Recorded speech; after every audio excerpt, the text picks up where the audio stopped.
The Blessings of Pain by Miss Karine Paula Angulo Ramos. I would call myself a rebel and a bit of a daredevil from Barranquilla, Colombia, in South America. I have been that way since childhood. I always questioned everything and needed a logical explanation to convince myself of anything. Becoming a mechanical engineer made my approach even more scientific and logical. I was never a devotee, nor had I worshipped any form of God, unlike my mother, who has always been very religious and devoted to God. I once played rugby and also coached rugby teams. My club, Panteras Rugby Club, is the second oldest women's club in Colombia. I had my fair share of injuries from the game that included damage to my spine. Then came a car accident that exacerbated the injury. My intervertebral disc herniated, and some vertebrae got dislocated. They began to press on my nerves, which hurt me an awful lot. I would get cramps that would last for weeks. People usually get painful cramps for a few minutes, but my agony was 1,000 times that. The pain was a terrible daily struggle, and nothing could relieve it. Overcoming physical pain as an engineer, I designed and created intervertebral discs from functionally graded material. I even published academic papers on it. While the work gave me intellectual fulfillment, my physical pain did not abate at all. I could not even take a step without support. I spent a lot of time seeing doctors and seeking solutions. But the answer to my problem did not seem to exist. It was sometime in 2011 when my mother stepped in and suggested that I see a doctor who had apparently helped me before by saving my life when I was a little kid. When I learned that she was into alternative medicine, I became very skeptical and hesitated to make an appointment to consult her. But my mother persisted and persuaded me to try her services. I finally yielded and went to her for alternative therapy. At the end of the session, I felt a miracle had happened. I had no pain. Usually, on rare occasion when I was pain-free, I would be happy for a few minutes, then the pain would return. Minutes turned into an hour, and I had no pain. I was ecstatic. I asked my mother, "How much do you have to pay for this treatment?" "You don't worry," she said. "It is all covered." "No, no," I replied. "Every penny in my pocket is reserved for this lady because she gave me an hour of living without pain." Overcoming mental aversion that very night, I had an interesting dream. Let me first give the background. From birth, I have had many skin issues. It took a while to get over them, and I developed a disgust for people with skin diseases. If I saw anyone with skin disease, I would be repulsed. In my dream, I saw dozens of people with terrible skin diseases coming to hug me. I was disgusted and tried to run but found no escape. It was a real nightmare. After all my efforts to escape failed, I finally gave up, thinking, maybe if I let go and hug the first person, they will stop coming after me. I did that in the dream, and soon, there was a queue of such people with skin afflictions, and I hugged every one of them. As I did that, I seemed to overcome my revulsion toward them and could feel amazing love flowing from me. As I rejoiced, the queue ended. The last person was a man wearing an orange gown with a curly mop of thick afro-style hair. Today, I know this beautiful form as Swami. But in my dream, he was just a wonderful person without any skin problems. He radiated much warmth, love, and peace as I embraced him. It was an indescribable feeling that flooded me with joy as I hugged him. When I woke up the next morning, I was not only healthy but also very happy. The blessing of painlessness had grown into the blessing of great happiness. Sai dreams are always true. After a very long time, I did not have pain, and I was elated. I didn't know how long the painless feeling would last, but I walked without support. So, I decided to go to my favorite place, the beach, and enjoy the day. I took the bus to one of Barranquilla's many beautiful beaches. Imagine my wonder when a person with severe skin problems sat down next to me. I smiled within myself since I did not feel any repulsion.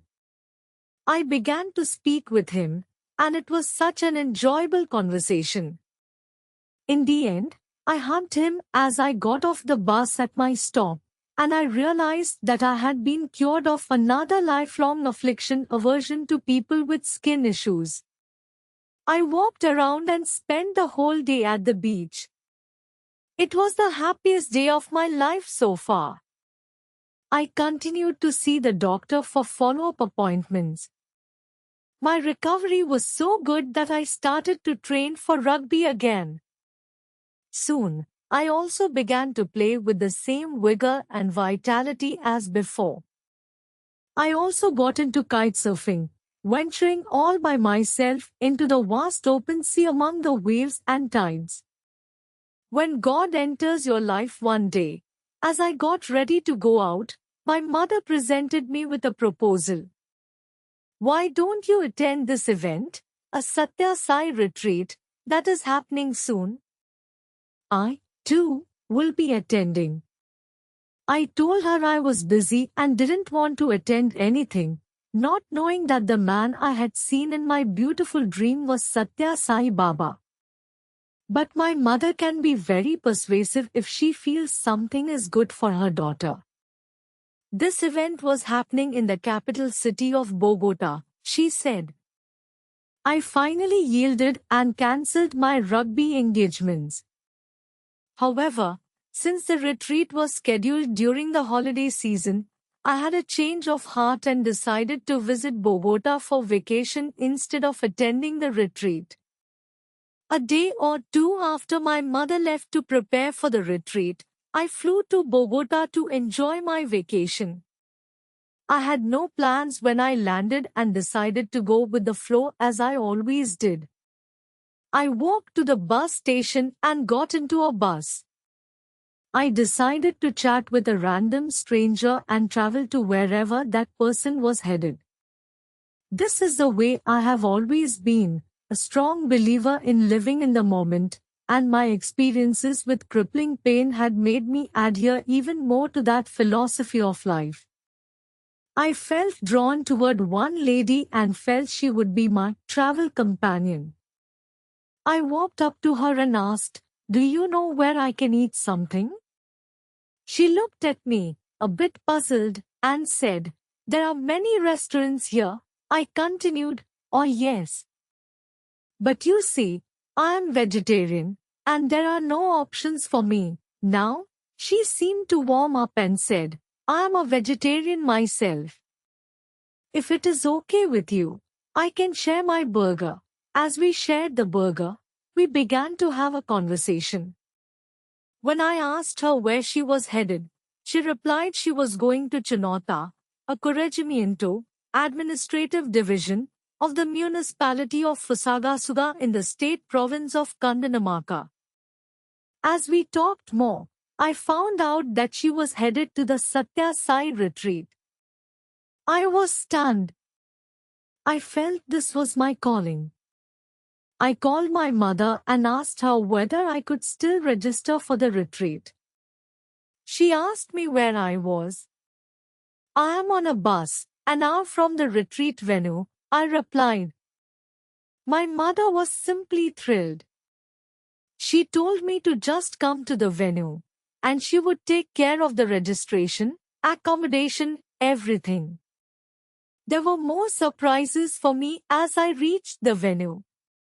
The doctor who had gifted my life back to me turned out to be Ms. Nazli Utria Gujman, who was then the president of the Sri Satya Sai International Organization of Colombia.